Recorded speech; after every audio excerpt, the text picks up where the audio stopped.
Mara Jennings hadn't cried in months. Not because things were going well, oh no. She simply didn't have the time. Between working double shifts at the old scrapyard, taking care of her 8-year-old daughter Leela, and trying to keep their barely standing house warm through winter, crying felt like a luxury. But today was different. Her boss at the scrapyard had handed her a pink slip at the end of her shift. "Not your fault, Mara," he'd said. "The company's cutting half the staff. You're one of the last hired, first fired."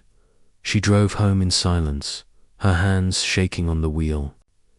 Their bank account was already a ghost town. Rent was due in 4 days. Lila needed new shoes. The heater was making a sound like a dying spaceship, if they even still had power by the end of the week. She pulled into her broken driveway just as the sky turned a deep purple. Her old dog, Rusty, half German shepherd, half something much stranger, ran up wagging his tail. "Hey boy," Mara whispered. "Wish you could fix everything." Of course, Rusty couldn't. But that night, he would do something much more unbelievable. Something that would change everything. The night Rusty disappeared. The next morning, Lila didn't go to school. Mara couldn't afford gas. While Leela played in the backyard, Rusty suddenly stiffened, sniffed the air, and started barking wildly. "Mum, something's wrong," Lila yelled. Rusty took off toward the woods behind our house, woods no one ever went into anymore. They were dense, dark, and full of rusted old warship scraps from the crash that happened 50 years ago. Mara grabbed her coat and ran after them. "Rusty, come back." But Rusty wasn't listening. He was on a mission. They followed him deeper and deeper into the forest until the light barely reached the ground. Finally, he stopped at a spot where the earth looked like it had split open. At first, Mara thought it was just an old crater, but then she saw it. Metal, smooth, glossy, clean, not rusted like the other crash sites. "Mum," Lila whispered, "that's not human." Mara knelt, wiping away dirt. A door revealed itself, triangular, shimmering, humming like it was alive. Rusty barked once and placed his paw on a strange, glowing symbol carved into the metal. The ground veered. The door opened. A ramp descended, glowing with blue light. Mara's jaw dropped. "This is a ship," she breathed. "A real one, alien." Leela grabbed her hand. "Should we go in?" Rusty decided for them.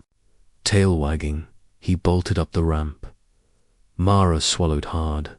She had no job, no hope, no future. What did she have to lose? "Stay close," she said, and they stepped inside. The ship wakes up. The ship's interior wasn't cold. Metal, it felt warm, almost organic. Lights flickered to life, pulsing like a heartbeat. Mara called out. A soft voice answered. "Identity verified. Rustwalker species detected." Rusty barked proudly. "Our Rustwalker." Mara repeated. "He's a dog." "Negative," said the ship. "Rustwalker, genetic descendant of the canid lineage, companions of humans, selected Earth species for Starfarer program." Leela's eyes widened. "Mum, Rusty is an alien." Rusty tilted his head. "Like, finally you figured it out." The ship continued. "This vessel has been in hiding for 47 Earth years. A Rustwalker may claim command." Mara laughed nervously. "He's a dog. He can't command anything. He eats socks. The Rustwalker has already activated the key."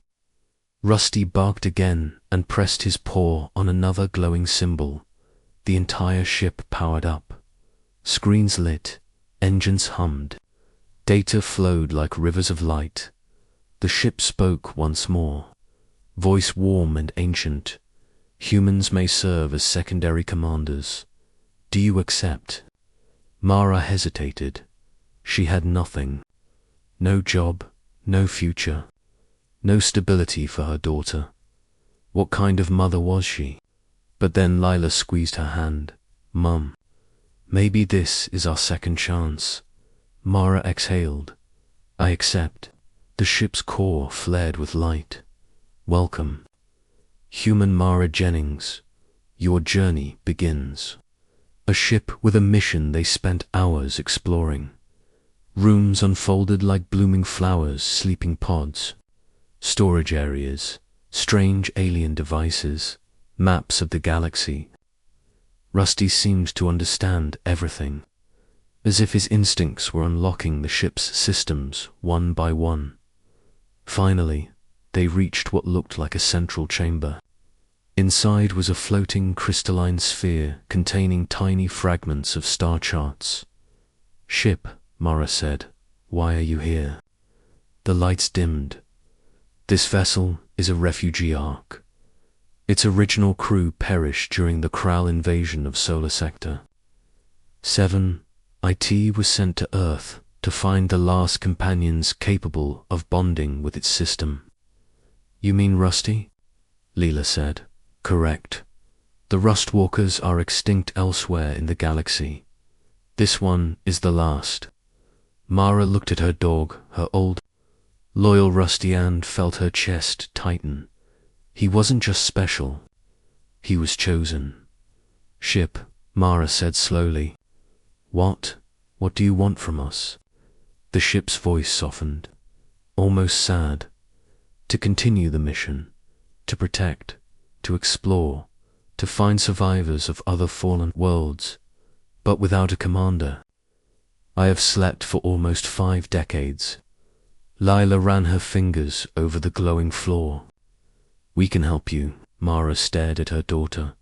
They were broke. They were hopeless. They were about to lose everything, and now the universe was asking them to save others. Maybe this was the purpose she had been missing. The first flight trustee pressed 2 symbols. The ship sealed its doors. Mara grabbed Lila as a deep hum filled the chamber. The screen showed the forest shrinking behind them. Shipwaiter, we're taking off. Yes, Commander. The ground trembled. The ship rose. Rusty barked happily, tail wagging like a flag in a storm. With a roar, they burst through the trees, through the clouds, through the weight of Earth's gravity, rising higher and higher until the sky became black and full of stars. Leela gasped. Mum, we're in space. Mara held her tight. Her fear melted away into awe. They weren't running from problems anymore. They were flying toward something bigger. A message from the stars as they drifted above Earth.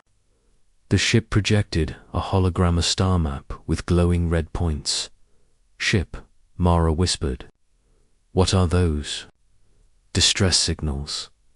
Some are decades old. Some recent. How many? The ship paused. Thousands. Mara felt a cold chill. What happened to them? They fell, like my people. The room went silent. Then Rusty stepped forward and placed his paw on the map. A path lit up toward the nearest distress beacon. Mara blinked. You want us to help them? Rusty barked, determined. Lila grinned. Mum, heroes have to start somewhere. Mara laughed through her tears. Yeah, I guess they do. Humanity's new beginning. Ship plotted its course. Rusty curled up near the command console, like he'd been waiting his whole life for this. Leela leaned on Mara's shoulder, eyes full of stars. Mum, we're going to be okay now. Mara kissed her forehead. We're going to be better than okay. The engines charged. The ship whispered. prepare for lightspeed. Mara took her daughter's hand. Let's go save someone.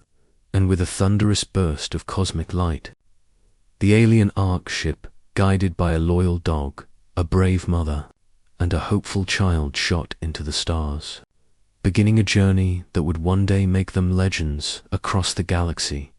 Because sometimes humanity's greatest heroes aren't soldiers or scientists.